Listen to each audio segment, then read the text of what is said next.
Üdvözöllek titeket ismét itt a YouTube csatornámon. A mai napon egy medvehagymás pogácsát fogunk készíteni. Tegnap voltam a zöldségesnél, és kaptam 2 csokorral is, úgyhogy mindenképpen szerettem volna sütni egy adaggal. Ez egy teljes kiörlésű verzió, most már én évek óta elsütöm, sőt igazából az anyukám receptje, ő meg szerintem 15 éve elsüti, úgyhogy egy jól bevált recept, nagyon finom, 2-3 nap után is teljesen puha, és egyébként fagyasztható is, én mindig szoktam belőle lefagyasztani. Egyébként most vettem észre, hogy megy a mosógép, úgyhogy remélem nem hallatszik nagyon. Hihetetlen. Na, mutatom, hogy készül. Kezdjük is a hozzávalókkal. Mire lesz szükség? Értelemszerűen medvehagymára, ez 2 csokor. Hát szerintem az összeset nem fogom felhasználni, körülbelül 100 g-ra van szükség. Van itt 250 g margarin, de ez lehet vaj is, most nálam ez van itthon, úgyhogy ez lesz benne. 1 csomag száraz élesztő, 100 g tejföl, 2 darab tojássárgája. Az mindig kérdés, hogy a fehérjével mit csinálok, én így el szoktam tenni, és holnap mondjuk a rántottámba belerakom. Tök jó kis plusz fehérje kiegészítések erre.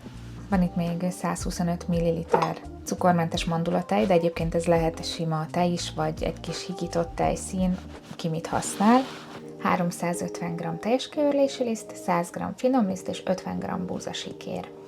Ezekkel az arányokkal lesz szerintem a legjobb állaga. Egyébként ezen picit lehet variálni, hogyha kérdésetek van, akkor kommentben szívesen válaszolok. Semmi extra, úgyhogy álljunk is neki. Az élesztővel fogjuk kezdeni. Ezt egy kicsit megmelegítem. Arra kell nagyon figyelni, hogy ne legyen forró a tej, tehát inkább langyos legyen, mert ha forró, akkor könnyen megölhetjük vele az élesztőt. Be fogunk tenni 1 teáskanál cukrot. Ez nálam barna cukor, egyébként szinte teljesen mindegy, ki mit használ. Ettől egyébként nem kell félni, tudom, hogy sokan úgy vannak vele, hogy úristen, cukrot egyáltalán nem lehet enni inzulinrezisztencia esetén, de ez az élesztőnek kell, az égvilágon semmi bajunk nem lesz tőle. Egyébként ki lehet hagyni, hogyha nagyon szeretnétek, de szerintem itt sokkal szebben meg kell. Oké, akkor egy csomag porélesztő megy bele, vagy lehet helyette 20 g friss élesztőt használni. Ezt jó alaposan elkeverjük. Le szoktam fedni, hogy egy kicsit előbb feljöjjön. Félretesszük, és akkor közben neki is állhatunk a tésztának.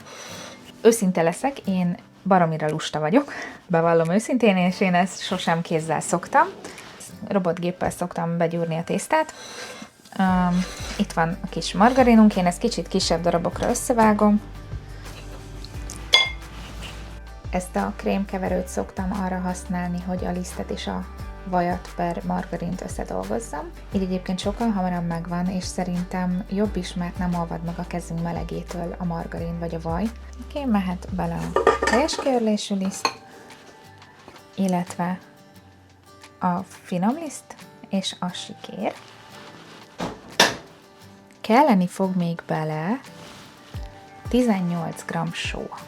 Ez egyébként 1 evőkanál körülbelül. Ezt még hozzáadom, és akkor mehet vele a margarin, és igazából a munka nagy részét már a robotgép elvégzi.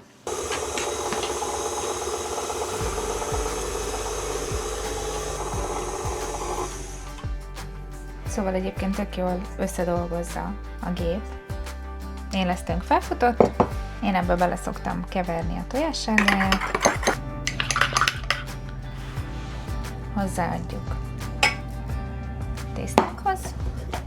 A fejet itt egyébként le szoktam cserélni, dagasztókarra. Jöhet még hozzá a tejföl.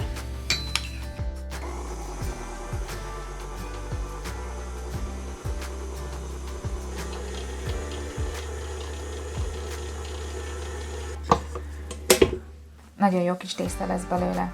Nem ragad, nem is száraz, tök jó puha. Most már igazából csak annyi van hátra, hogy pihentetni fogjuk. Majd mutatom, hogy mennyire fog megnőni, de egyébként nagy térfogat növekedésre nem kell számítani, mert ez egy omlós tészta. Nem kell azt várni, hogy a 2-szeresére fog megkelni, de azért egy kis térfogat növekedés legyen. Mondom, hogy mennyi időt pihentettem, de 1 órát körülbelül, lehet másfelet, meglátjuk. Na, megmostam a medvehagymát, úgyhogy amíg még pihen a tésztánk, addig ezt gyors összevágom. Egyébként 90 g lett a 2 csokorból, így hogy levágtam a szárát. Ez így pont elég is lesz. Nem baj, ha kicsit több vagy kevesebb egyébként.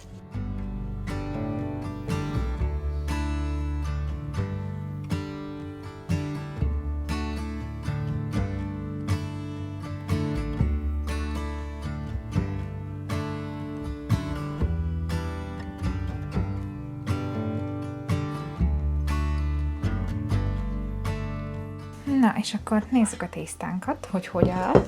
De szerintem most már lassan jó lesz, mert több mint egy órája pihen.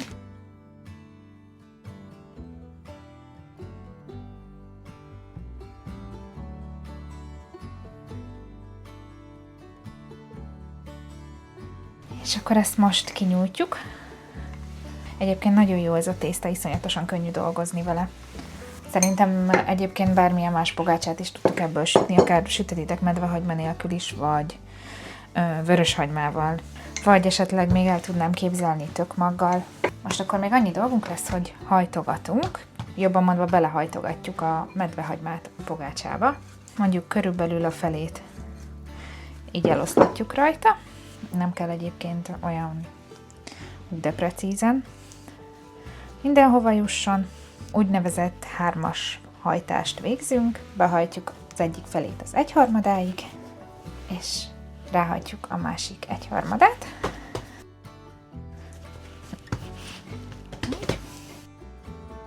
És akkor még egyszer. Nagyjából így fog kinézni. Ezt most pihentetjük így körülbelül 10-15 percet. Jött akarom, és akkor jövök vissza, hogyha pihent. Na, pihentettük körülbelül 15-20 percet. Most ezt kinyújtjuk.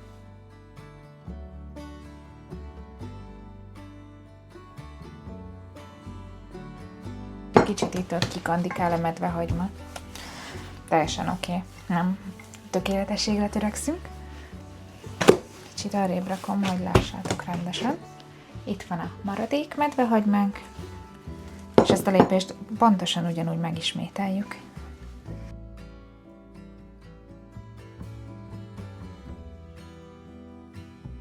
És akkor most még egyszer pihentetjük, és utána már a szaggatás fog jönni. Közben itt előkészültem a 2 tepsivel, lehet 3 is fog kelleni, meglátjuk. Itt még mondanék, hogy ha levágjátok a sütőpapírt, nehogy kidobjátok, tök sok mindenre lehet használni, ezt fel szoktam vágni négyzet alakúra, és akkor lehet muffin formába a kapszli helyett, vagy szoktam készíteni házilag hamburger húspogácsát, és lefagyasztani, azok közé tök jó. Úgyhogy ezt tegyétek el, én mindig elszoktam. Hoztam még ide pogácsaszaggatókat, én egyébként ezt a kisebbet szoktam használni, és azt mindjárt megmondom nektek hány centis. Szóval ez olyan 4 cm-es. Ezt szoktam használni, és akkor ilyen pici pogácsák lesznek.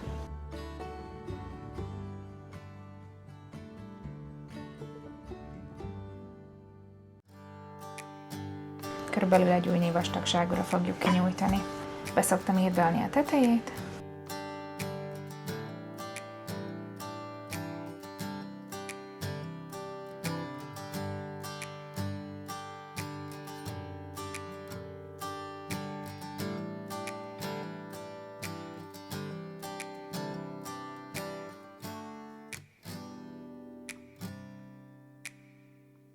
És akkor igazából megismételjük a lépéseket, a maradékot újra gyúrjuk és kiszaggatjuk.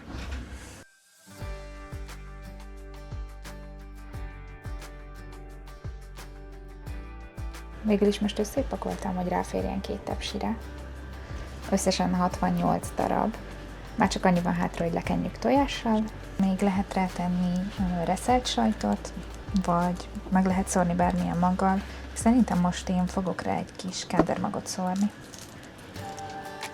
Most fogom akkor bekapcsolni a sütőt, és addig fog még pihenni, amíg be nem melegszik teljesen. 180 fokon sütjük, alsó-felső módban, körülbelül 16-18 percig.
Igazi tavaszi illat van az egész lakásban.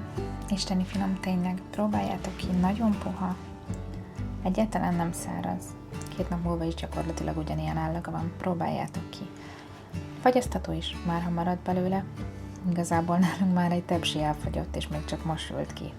Ha elkészítettétek, akkor mindenképpen írjátok meg kommentben, hogy ízlett. Ha tetszett a videó, akkor lájkoljátok, és iratkozzatok fel a csatornámra, hogy ne maradjatok le a további receptekről. Legyen szép napotok, sziasztok!